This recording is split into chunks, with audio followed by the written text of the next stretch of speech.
Come on, tell us. You've missed us, haven't you? Everyone's missed us. Ladies and gentlemen, the washing up is back. 2017, bitches. Woo! 2017! That's how you date a podcast, isn't it? Yeah, exactly. We start off by naming the year. Oh, let's talk about how hot it was today, and that was a cool change. And let's talk about the fact that Trump's inauguration is coming up with Three Doors Down as the special guest. Yeah, and Chelsea Peretti performing. It's going to be awesome. It'll be wonderful. Anyway, now we've thoroughly confused you all. I am still Chris. And I'm still Christy. And we are still the washing up. And what we're going to be doing now, given that, there's no Australian Bake-Off, and that's a bit of a problem, and there's no cooling rack, and that's a bit of a problem. Yeah. Is what we're going to be doing is we're going to be reviewing the Great British Bake Off, the last season that just took place. Yeah. Now, the interesting thing for us is that we've already seen it. Now, we sort of have indicated, so if you haven't listened to our episodes... indicated? We put out spoilers. We did. First episode, sorry. But if you haven't listened to our Australian washing up and you're thinking, let's go back and give those episodes a bit of a listen, don't because we do spoil it. But what we decided to do was that we really like doing this and we didn't want to stop doing it, and we just figured we'll go off and do British Bake Off while we're coming along. Exactly, because Foxtel in Australia, let's also date it that way, is showing Great British Bake Off 2016 right now, so we're going to do it in conjunction with that. Yep. And yeah, we're going to pretend like we don't know the outcome. Yes, and we're going to make sure that we don't foreshadow or spoil anything.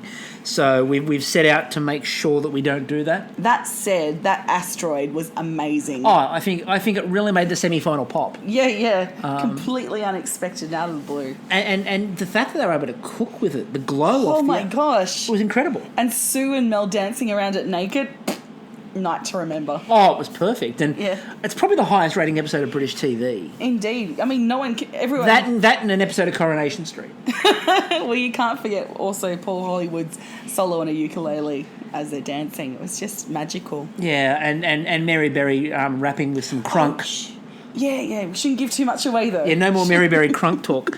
So the first episode, obviously, they do the big introduction. Now, what we are going to do during the run of this is we are going to make some comparisons as we go to the Australian Bake Off, because we made some statements during the Australian Bake Off season about how we thought that, basically, to be blunt, the Australian Bake Off competitors from the last season kicked the ass of the British Bake Off competitors. Yeah, because if this was like the Ashes, I mean, I don't know cricket that well, but or at all, but we'd be coming home with like the burnt cake, because I presume that's what the Ashes in the Bake-Off shed would be. I'm quite sure that's what it would be. It would be a burnt cake, probably burnt by Val. We'll get on to that. So, the opening episode is always an introduction. I actually thought the Australian series did this a lot better and a lot faster. The first challenge, which was simply to make a drizzle cake, seemed to go forever. Oh. And again, it wasn't even about the cake. It's about drizzling something over the cake. And that was more the problem for me, was that the first challenge just went forever, and it was the introduction phase, and I get that, and I get you have to do an establishment, but I just thought the Australian series did that a lot faster and a lot better.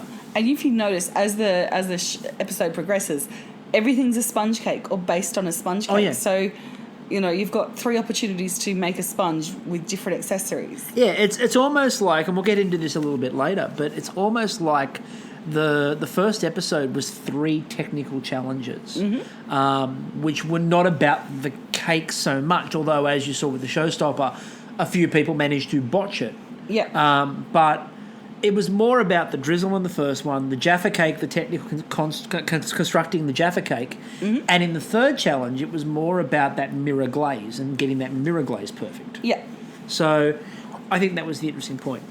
Now, they did the basic introduction before they told them the first challenge. My favourite line in that was Selassie. I do suggest that if you are on social media, and let's face it, if you know about this, you're on social media. Follow Selassie. And may I also suggest, even without following Selassie, just go to the GIF section and just type Selassie's name in, and the bake-off GIFs that came out of this are incredible. Just brilliant. Oh, just fantastic. And he opened up by just saying, I think I'm possibly a bit too laid back. Never have truer words been spoken in that tent. Indeed. I mean, we're not trying to foreshadow, but he's a consistent man. You know, he's a man of his word. Yeah, his actions match his face. As I think I said, the words coming out. As I think I said during the episode when we were watching it, because we haven't watched this in a while, so it's been a while. So we're watching. Oh, that's right. And everything that Selassie says in this episode, it's like he's about to rock down to Electric Avenue. And when the matcha cake came out, I'm sure he was eyeing that off. I'm pretty sure. Everyone was waiting to dehydrate it. Green, and he was looking at it going, I can make use of this. So challenge one. Challenge one. Drizzle cake. Drizzle cake. Moist. Oh, when Moist. Mel said that was her favourite word. Moist. Moist. Moist. All right, can't say that too much, otherwise we'll get X-rated this podcast. We've already got that up on there. So. Yes. And then Sue also followed up with saying that they had 2 hours to achieve ultimate moistness. I bet you she goes home to her wife and goes, all right, I'm home from work, 2 hours to achieve ultimate moistness. And we're off and racing already. Well done. Well done. Didn't take you that long. No.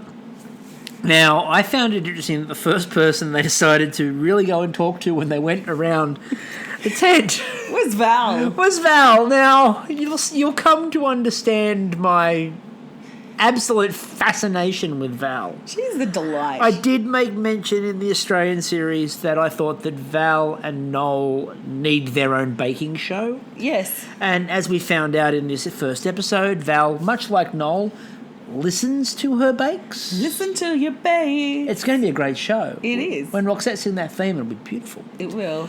But I think what made it worse for me was it wasn't so much for her that they talk to her, but they sing.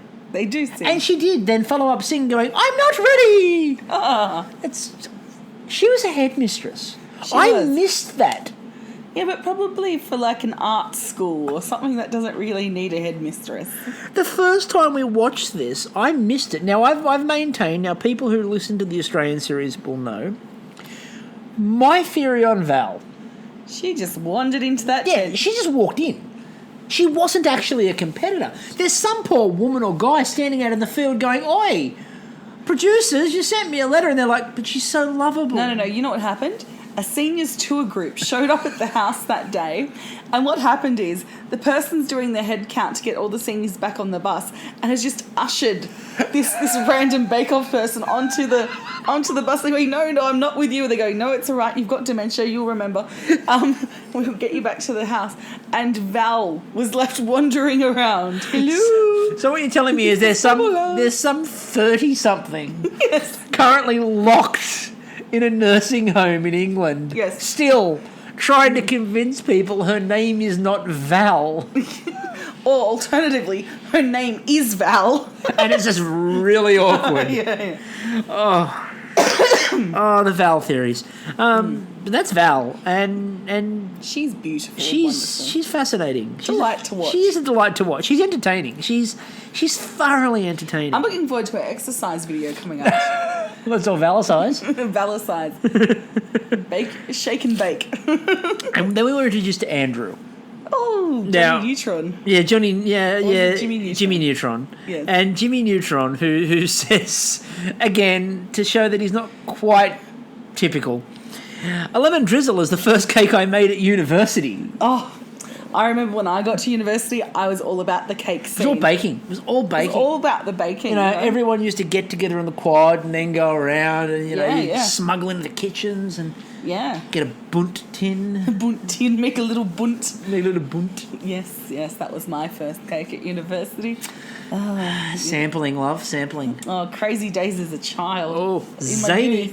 I like the fact too that his first cake that he made was a drizzle cake. Not like even a simple cinnamon or a chocolate cake at university. Not even a White Wings packet. Not even a mix. It was a lemon drizzle.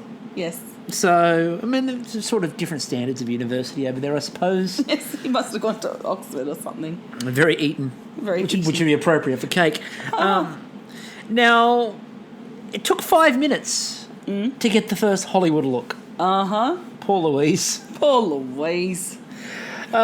With her Death Star of orange. That was the Death Star of orange, which is also, for me, known as the titty cake. That's right. And Sue was standing in front of them, eyeing them off. Going, this is the page 3 of cakes. Page 3 of cakes. It looked like either a Death Star or a Jaffa or a chocolate orange that sort of exploded. Yeah. And I can just imagine as it was blowing up, Dawn French just pops up and goes, "It's not Terry's, it's mine!" As the thing just goes bang and explodes. Yes. But yeah, Paul Hollywood gave her the Hollywood look, which was, she was saying, I'm going to do this and this and this, and he just sort of looked at her with that look that's like, you can. I wouldn't, but you can. Yeah, not my call. It's your call. It could work because, this could be really good. Or it could be disastrous. So that's our favourite little Hollywoodism. It could be good. It could be disastrous. Covering all bases, Paul Hollywood. Yeah. And again, Louise seemed to trust his opinion. Yeah, she's like, oh, he's an expert. I'll follow that. I think he knows what he's doing. Yeah, unlike, someone like, I don't know, Fiona, who just go, fuck you! You don't fucking know anything about this cake. It's my cake, bitch. Step off. Sweary Canary always Sweary was. Canary invading the British Bake Off tent. Always. I think that'd be a great crossover. Lee the vicar. His cake looked more like he just put butter in there and it wasn't even at room temperature, it was chilled. And he was just beating this chilled butter, and that was kind of it. There was no flour. It's already churned. Yes. Leave it alone. Lee, that's been done. Yeah. Lee, that's been done. Selassie, again, was just sort of being very chilled out while Michael was giving everyone a heart attack with treacle and butter and brown sugar and... I think he's like, I have to make a good impression. My impression is going to be a raised blood glucose level. My idea is that if I'm not going to win this competition, I'm going to clog their arteries so no one will win this competition. Yeah, as opposed to Tom, who just wanted to get everyone fucking hammered. Hey, not a bad concept. You know what I'm going to do on day one of this? I'm going to get Mary Berry so drunk. Yeah. And the look on Mary's face when he said, I'm doing a gin and tonic drizzle. And I thought Mary was going to pass out with joy. Yes, I'll just... Mary, she says, look at... Oh, my God. It's a cake and my favourite tipple. It's everything at once. Candace had made the rhubarb and custard one. Gluten-free, though. Which was how's the custard getting in there from Mary? She's like, just poke it in there. Poke it in? How else does custard get in there? Candace. And Kate deciding to be Ian from the previous season of British Bake Off by bringing everything from home. No, I've just brought this. My children picked these apples. I'm sorry, that's not a Kate. Kate's like, oh, my children picked these apples because I'm from my family's farm and we're all delightfully countrified. Uncanny. Uncanny. Your accent is uncanny. It's the first time I've had it. It sounds so much like a boot shine. Anyway. Moving on. Benja Manor at the start was like the happiest contestant in the history of Bake Off. I love she's Benja thrilled to be Manor. there. She just, again, she has one of those smiles that just lights up the whole tent. But I have to say, Benja Manor really reminds me of our friend Sam. Yeah, she does. And it's like her sister from another mister. And the baking skill too. It's the same thing. The baking skill, everything. Each of the little, like the way she goes, meh, or puts a hand to her face. It's Sam. And whereas Jane reminded me perfectly of my aunt, who's also a baking fiend. And again, so I had a lot of warmth towards Jane. Yeah. Because she's very much like my aunt. Unlike Tom, who just reminded me of a less glittery Robert Pattinson. Yeah, he was the lesser spotted Pattinson. I think we decided on. And my other moment for the first challenge was Selassie just casually decides he's left out the cinnamon and casually walks past Candace, morning one, bake off, in the tent, first lot of pressure, and goes, oh, I'm going to have to bake the whole cake again. But completely nonplussed. He doesn't care. It's just kick mon, basically. And then Mary Berry with the line of the first round, which was, I could take more orange than that. You know, I'm just imagining Trump at a spray tan booth. It's like his line. Melania. I can take more orange than that. Bigger, brighter, oranger. It's the best. Gotta The be greatest. The greatest. Huge. Huge indeed. Absolutely huge. So the first round sort of comes and goes, and everyone, there's no real huge disasters. No, Benjamina did a good bake. She did. Everyone sort of baked really well. Yeah. Val did again confirm to me that she's thoroughly confused. She goes, the problem apparently was too much icing, not enough drizzle. They didn't want icing, Val. They wanted a drizzle. That might have been the problem. It wasn't an icing cake. It was a drizzle cake. I think the name implies what's expected. Exactly. So we move on to the technical, which was jaffa cakes. Now, jaffa cakes, they're harder to get out here than they are over there. Obviously, they're a very British thing. I know, because apparently our stores are just stocked with Neenish tarts. Again, I thought we left this behind. No. I won. I am dragging that shit along. I won. I'm going to poll again. We're going to have a new fan base. You're going to poll There's again? going to be one more person that joins us, and they might be like, yeah, Neenish tarts should be brown and white, because I saw the documentary. Do you want to rethink what you just said there, where you said, I'm going to poll again? Anyway, the jaffa cakes. The look that Mary Berry gives him when he dunks his jaffa cake in his tea. It's like, I thought she was going to jump the desk and cut a bitch. Like, oh, Paul, not here, dear.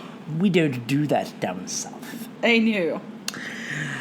And Val then follows it up, of course. You're going to hear a lot about Val.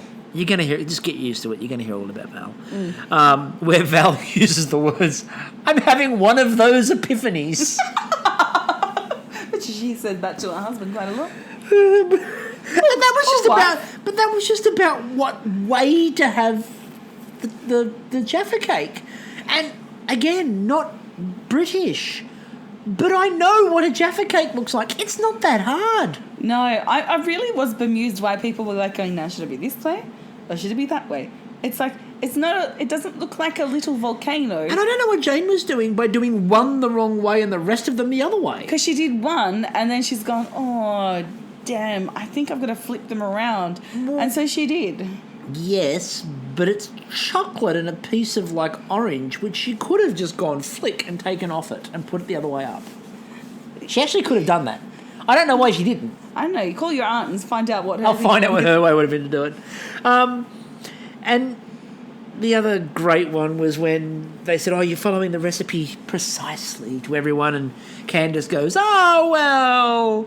And Mel got really sort of, well, what do you mean? It's like, I added some orange juice. Where did you get the orange juice from? And Candace just looks at it like she's an idiot and went, the orange? And then just the look on Mel's face was like, oh, that makes sense. Yes. That was dumb, wasn't it? Oh, look. The other one was the vicar. I just can't. He's the face of a certain aspect of the Catholic Church that the Catholic Church really doesn't want in the Catholic Church. But keeps there. I just thought he was, his squint looks dodgy. No, I just thought he looked like if Val was a male who went into the clergy. Yeah. Lee would be the result. Lee would be the result. And the fact that he said, I don't know what the cross looks like. Now, I know he was talking about the crisscross pattern on top of the but for a vicar to say, I don't know what the cross even looks like.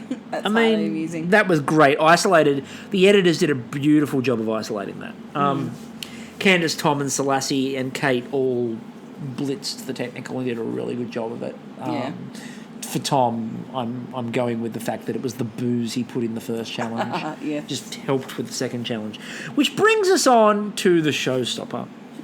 Mira Glaze. Now, Andrew's hair was particularly up on this day. It was very Jimmy Neutron. It was, but the fringe, I don't know how it doesn't move. You see him like moving his head around. Is product that resistant? I don't know. Ask your brother. He seems to use a lot of it. He does. We'll have to ask him. We'll have to get him on the podcast to ask him about Andrew's hair gel. I'm crossing now live to our product correspondent. There we go. That'll work well. And now we had a different reaction tonight to the first time when we watched it with Candace's. Because Candace put chocolate spheres on top. Yes.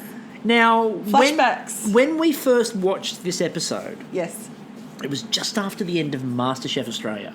Yeah. Every second episode had a sphere. Chocolate sphere with little chocolate circles cut out of it to make it look like those. Remember that when you're like a toddler and you see when the toddler's got the red and blue kind of like yes, with the shapes that you put in there. That's my first thought too. Yeah. It's like pushing the shapes into the sphere. And it was like, again, there were 3 challenges, I think, in a row in MasterChef Australia where they just went sphere, sphere, another sphere. I'm really looking forward to when they discover cubes. Oh, another 3-dimensional. Other 3D shapes. 3D shapes. Wait till they get to a 3D printer. Ooh, a pyramid. Ooh. And so we had the chocolate spheres. Now, again, they the first time we saw, oh no, not another sphere. Tonight, It's like, that's impressive. that's quite cool. So that helped. Yeah. Distance did help. The matcha cakes. Now, Michael's matcha cakes, when they came out of the oven, they more resembled where you'd sort of got a kid who was making like mud pies and had grabbed some grass and put the grass on top like it was icing and, hey Mum, look what I made, eat it. Or he's like been out in the paddock and found a cow pat. That's the other option. It hadn't risen at all. It just looked very... Cow patish. And look, Mary Berry said it when she ate it. It just tastes like grass. Yeah. I'm sure Selassie was looking at the oven. I think she meant it tastes like ass. Maybe. Or, again, Selassie seemed to be eyeing that oven off. And wouldn't shock me. Tom's plan of getting Mary Berry drunk continued with the idea of putting Kirsch and things. But then he abandoned the 200 mils. Yes. I think I'll be subtle. No. So subtle. I'm like, I may as well just pass the bottle over the top with the lid off. Okay. Alcohol and Mary Berry. Don't be subtle. And don't fucking tease her with it. No. Give it to her. Don't tell Mary there's Kirsch in the cake. If Mary can take more orange than that, she can take more booze than that. Oh, yeah. Mary Berry is an experienced campaigner of these sorts of things. Lee... Poor Lee. Yeah. Lee confused me because he hadn't shown the ability to do any of the basics right. And so he decided to make a 3-layered ganache cake. But it had fresh strawberries in it, and that takes a lot of effort to chop. It was just ganache, and like he said, I'm going to do 3 layers with fruit and ganache in between. Any cream? No, just ganache. And Paul Hollywood gave a look that said to me, "You're going home, sunshine." Yeah. No cream. I can see where this is headed. Dense chocolate cake and ganache. Ooh, yummy. Delightful. Yeah, no, all Hollywood's thinking is, well, there goes the first one. Kate went all in again, and it was just green slop. It was technically gooseberries, but I think she just raided her children's nappies. Potentially. I mean, look, we didn't taste it, and she didn't win. When I worked in a neonatal unit, that's the kind of colour of, fresh baby nappies. We're bringing you the fresh baby poo hot takes here. Yeah. And I hope you're enjoying your dinner. And then she went with that blue icing, which she claimed wasn't blue enough. I think I could go a shade bluer. Can I point out that blue and green should never be seen? That's supposed to be the rhyme. And then she went with the green of the gooseberries and just ground them all up. And then this neon blue. Absolutely. It was electric blue. It was either Davies worthy. It was Icehouse worthy. Is there something inside your Mira Glaze? Electric blue. So it was really blue. I mean, really. I like out there colours. It was really blue. I mean, I love blue. It's a great colour. But when you're doing a Mira Glaze, it's not the kind of colour. It didn't really look like a Mira No. Glaze. It looked like someone had iced a cake that had cracked. No, it looked like Gargamel just had some excess Smurfs. Thought, you know what? These bitches are going to get ground up and just spread on my new little cake here. Come on, Azrael, help me out. Not enough Gargamel references on baking podcasts, I find. Gargamel references in In daily life, exactly. Really. And the Azrael, and complete with sound effect. I doff my cap to you. Paul always speaks to Val like he's in a permanent state of bemusement that she survived this long. And given that she couldn't work out the difference between icing sugar, corn flour, normal flour... And as it turns out... Didn't use any of the 3. No. We'll get to that. Yes. But she's like, she doesn't know what the white substance in the jars are, and she still can't get it right. Do you think she left her glasses on the bus? I'm not convinced she's got real eyes. I'm convinced it's like Captain McAllister in The Simpsons. Didn't you see that iceberg coming? Yar, 2 glass eyes. Dink, dink. Lee's ganache didn't really help it because it resembled road base.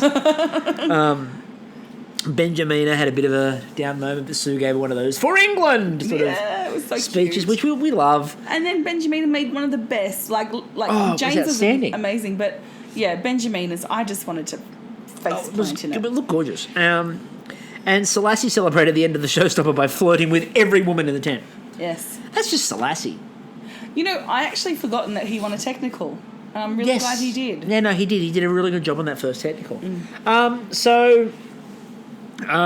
When they went through and did the judging, obviously, my favourite comment from the judges was where Mary Berry sort of said to Kate, "It looks as though you have a good shaped cake underneath," which was Mary Berry code for "What is this shit?"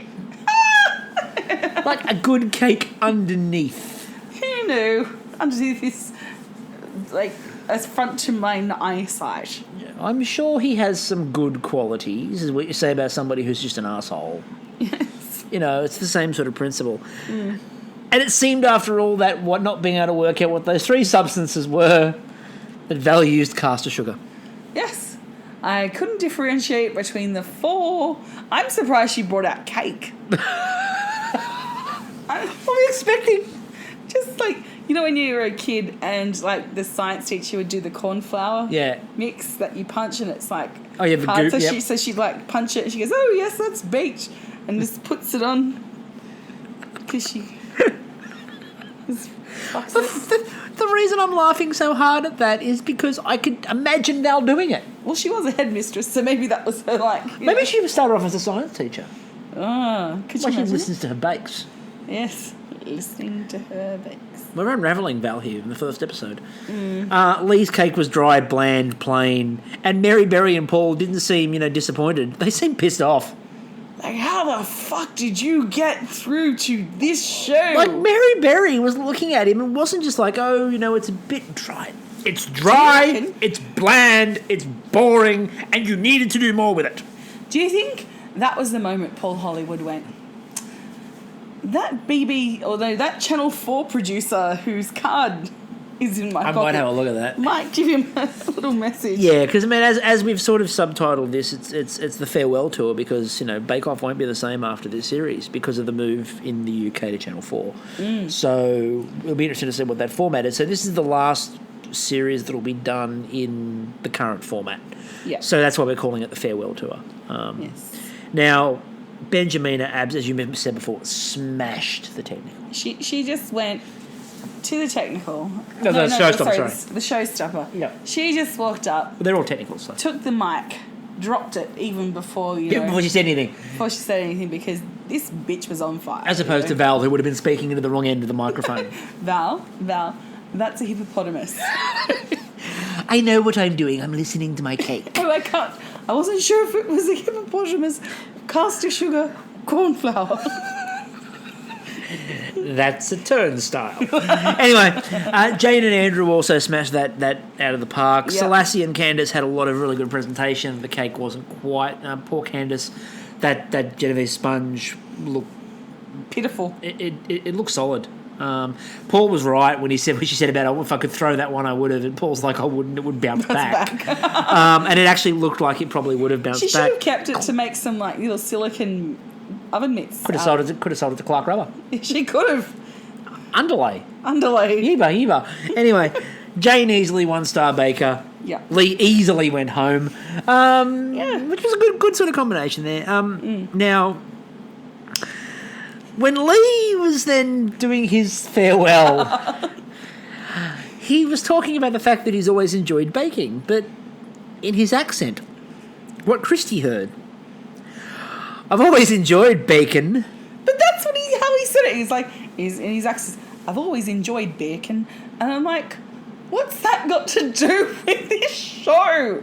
I'm glad you like bacon. That's got some redeeming feature about you, but maybe that was the problem. He thought this was a baking show in terms of a bacon show. He thought he was on like one of those barbecue... Pitmasters or Man Fire Food or something like that. Or Fuck That's Delicious. Fuck. If you haven't watched Fuck That's Delicious, get your ass over to SBS Food if you're in Australia and watch that shit. It is hilarious. Yeah, we may actually do a couple of episodes of that at some point too. We're going to do some random episodes of random things. We will give you a heads up beforehand so you can watch it, so you're not just following along blindly. Yeah. Now, Paul Hollywood said something at the end when they said about these challenges seemed rather simple, and Paul said, yeah, but the idea was that they should be able to nail these. You know, they're easy. Sorry, my head's in the I know, but they should be able to nail these challenges. Yeah. And then that was where they said simple but fiendish. Yeah. Now, I think that's actually a really good quote to link us into the Australian Bake Off. Oh, my gosh. Because I see what Paul Hollywood meant in terms of the idea with that first one was these are simple bakes. Yeah. So you should be able to do these no problem, which does explain why Mary got so pissed off with Lee. Yeah. I think it's also, like, I came into watching tonight with a bit of, thankful like there's been some time and like a blank memory. So I'm thinking, okay, maybe I judged the temperature of this and the energy level of this show differently because we just come off the back of MasterChef, which was phenomenal this year. Yep. And a couple of other things that we watched earlier in the year that were quite good. And coming into this, I thought, oh, maybe and it's I think my brain. I think the last couple of episodes of this overlapped the start of Australian Bake Off. Yeah. I think from memory. Don't quote me on that. I may be very wrong. No, it's correct. But yeah, it was painfully obvious from episode 1 of Australian Bake Off. It was an absolute relief to watch Australian Bake Off. It was like, this is what Bake Off should be. I mean, just that first week, I think it may have been the pacing and the editing maybe was better in the Australian Bake Off. Yep. There's a lot more energy. There's a lot more happiness and brightness. More engagement. Yeah. There was more people like Benja Manor to engage with. You know what I mean? Like that level of... And the bakers... I mean, the thing was, Selassie interacts with everybody. Yeah. You had Selassie... you saw in episode 1, you had sort of Selassie and Candace and Benja Manor and Andrew and Jane were sort of interacting with each other. Yeah.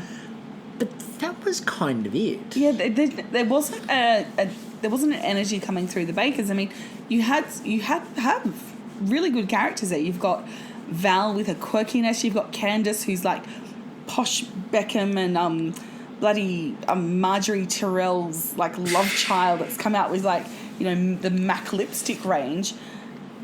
She's got this beautiful like Cockney accent, and you got Selassie. You got these great characters, but there's just a little something missing. Yeah, it just the blend doesn't quite seem right. No. As Rex Hunt once yelled, you need the best ingredients to bake the best cake. He did too. I'm so pleased I got a Rex Hunt reference into this. You know what else he said? What? Yibbida yibbida. That's all, folks. That means you, ferret. Anyway, so I think episode 1 allows us to do a bit of a comparison, and I think that the challenges they set in the first week of Australian Bake Off were a little bit more difficult. I think they did them, but the difference was I think they did them better. Oh, shit, yeah. And again, that's not a colloquial, a parochial, not colloquial, a parochial Australian, we're better than you, because the series before of British Bake Off, they were outstanding. Yeah. They were genuinely outstanding. Oh, that whole series, the Nadia and that run, they were spectacular. And there were spectacular moments in this first episode here of British Bake Off. But they didn't have the same shine and sparkle. No, there's a lot of people, like in episode 1 here, for example, you had Louise was very close to going home. You have Val very close to going home. Michael sort of didn't really impress overwhelmingly. There were a couple of bits and pieces that didn't quite work. But you know what also Candace sad? was in trouble. Yeah. Tom, I had actually re-watching this. Watching Tom, I admire him because he came in and he tried new shit. Yeah, which He's is like, good. I am reducing this tonic water to try and get the tonic flavour. He came in with these really, like, inventive ideas. And that's what happened on the Australian Bake Off. Is that, And everyone tried. Yeah. There was set a Leamington challenge, which could be fucking boring as batshit. And everyone just... And everyone blew it out of the park. I mean, okay, someone thought a bunch was Leamington, not mentioning you, swear canary. But they just... You know what I mean? Like, everyone came and they actually arrived. They were present. They were there. And, I mean, I think that's one of the reasons why they were so upset with Lee. on the episode is because he was baking a very basic cake and he didn't do it well. It was very dry. It was very boring. It was very bland. And I think the anger, which was coming through, I mean, they try not to, but it was genuinely coming through there. Yeah. That anger, I think, was more them looking at him going, this is simple. Yeah. I think it's also when you listen to what he promised, he's like, strawberry jam and this and this. He didn't deliver. No, he didn't do anything. And when they sort of warned him that, like, just ganache in the middle of a dry chocolate cake would not be good, he sort of just went, whatever. Even, what's her name? Louise, when she brought up her nudie cake, essentially, because the drizzle had drizzled off, they were still kind of like, that's got good flavours, and they were, you can see where the drizzle's gone in, and all the not drizzle, Mira. The Mira, and like with the drizzle cake, where the drizzle had gone, they were like, did you do it on both sides? No, only on the top. You can see the drizzle's gone through here. The flavour's really nice, but you need to make an obvious drizzle. And at least she came in thinking with a big bold aesthetic. Exactly. So there were ideas. Yeah. So that's episode 1. Of British Bake Off. Uno. Exactly. Numero uno, as they say in Spain. Let's go with yes. Espanol. Let's go with yes. España. Let's go with yes. Shall we, before we insult our Spanish listeners? It's such a big base of ours. They get me. They look at me and they're like, she's just a crazy Aussie chick. You're their idol. I am. In Spain, there's billboards just dedicated to you. Yeah. I have a whole shrine. Yep, exactly. Yeah. So this was episode 1. We're going to be continuing this, hopefully getting some other people's opinions as well. We can't talk too much yet. There are a couple of other things we're really excited about that are coming in the very near future too, so keep watch on all the social for that. Good sizzle there. I know, good sizzle, through. nice crackle. Nice crackle. So with that, I've still been Chris. I've been excited to be back talking about a bake-off, and I'm Christy. And we'll catch you all later. Ciao.